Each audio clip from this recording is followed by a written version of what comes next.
આજે આપણે મકર સંક્રાંતિ વિશે વાત કરીશું, માત્ર તહેવારની નહીં પણ સ્વાસ્થ્ય અને આયુર્વેદિક દ્રષ્ટિએથી.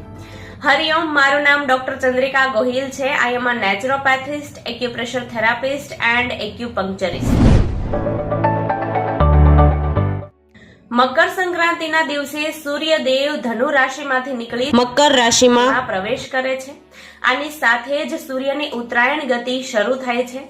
આ સમયથી રાત નાની અને દિવસો લાંબા થવા લાગે છે. આયુર્વેદ અનુસાર આ સમયગાળામાં આપણા શરીરમાં સૌથી વધુ બળ અને ઉર્જા વધે છે.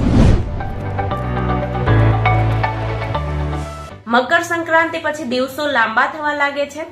સાથે જ જાન્યુઆરીથી માર્ચ સુધી ઠંડીનો પ્રભાવ પણ વધી જાય છે અને ઠંડીના લીધે આપણા શરીરમાં વાયુ અને કફ દોષ વધે છે, જેના લીધે શરીરમાં રૂક્ષતા, શરદી, ખાંસી, શરીરમાં સાંધામાં દુખાવો, શરીર જકડાઈ જવું, આવી બધી તકલીફો પણ જોવા મળે છે. એટલા માટે આપણે આ સમયે ઠંડીથી બચવાના ઉપાય જરૂર કરવા જોઈએ. મકર સંક્રાંતિમાં તલ અને ગોળ ખાવાની પરંપરા માત્ર રીતિ રિવાજ નહીં પણ શુદ્ધ આયુર્વેદિક વિજ્ઞાન છે. આયુર્વેદમાં તલ અને ગોળના અદ્ભુત ફાયદા જણાવેલા છે. તલ આપણા શરીરને અંદરથી ગરમ રાખે છે, વાયુને નિયંત્રિત કરે છે, આપણા શરીરની રૂક્ષતા ઓછી કરે છે, વાળ અને ત્વચા માટે પણ ખૂબ ફાયદાકારક છે, શરીરને અંદરથી તાકાત આપે છે અને સાંધાના દુખાવામાં પણ ખૂબ લાભ આપે છે. હવે ગોળના ગુણની વાત કરીએ તો તે આપણી પાચન શક્તિ સુધારે છે અને આપણા લોહીને શુદ્ધ કરે છે. તો તલ અને ગોળ સાથે ખાવાથી આપણને ઠંડીથી પૂર્ણ સુરક્ષા મળે છે. એટલે જ આપણે તલ અને ગોળની ચીક્કી બનાવીને જરૂર ખાવી જોઈએ. તો ચીક્કી ખાવાથી શરીરમાં તાકાત મળે છે, વાયુ ઓછો થાય છે, શરીરના બધા જ જે દુખાવા છે તેમાં આરામ મળે છે, શરીરની રૂક્ષતા દૂર થાય છે. મકર સંક્રાંતિમાં તડકામાં બેસવું પણ ખૂબ લાભદાયક છે. તડકામાં બેસવાથી આપણા શરીરમાં વિટામિન ડી બને છે, આપણા હાડકાં મજબૂત થાય છે, રોગ પ્રતિકારક શક્તિ વધે છે અને તડકામાં બેસવાથી આપણું મન પ્રસન્ન રહે છે અને માનસિક થાક, માનસિક તણાવ દૂર થાય છે.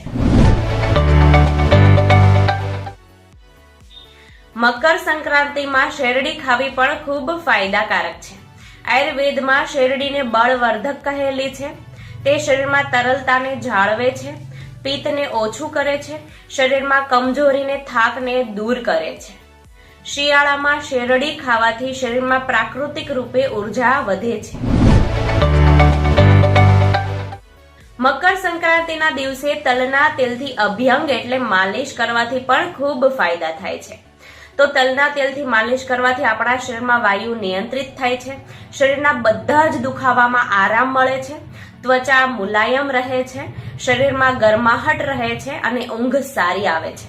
તો મકર સંક્રાંતિના દિવસે તલના તેલથી માલિશ જરૂર કરવી. તો મકર સંક્રાંતિના દિવસે સવારમાં વહેલા ઉઠી ફ્રેશ થઈને સૂર્યદેવની પૂજા કરવી, પછી તલના તેલથી શરીરે માલિશ કરો અને તડકામાં પોતાના પરિવાર અને મિત્રો સાથે બેસીને શેરડી અને ચીક્કી જરૂર ખાઓ. તો આવી જ રીતે બધા જ ભારતીય તહેવાર આપણા સ્વાસ્થ્ય સાથે જોડાયેલા છે. આ જાણવું આપણા બધા જ માટે ખૂબ આવશ્યક છે. તો જ આપણે તે તહેવારનો પૂરતો લાભ લઈ શકીશું.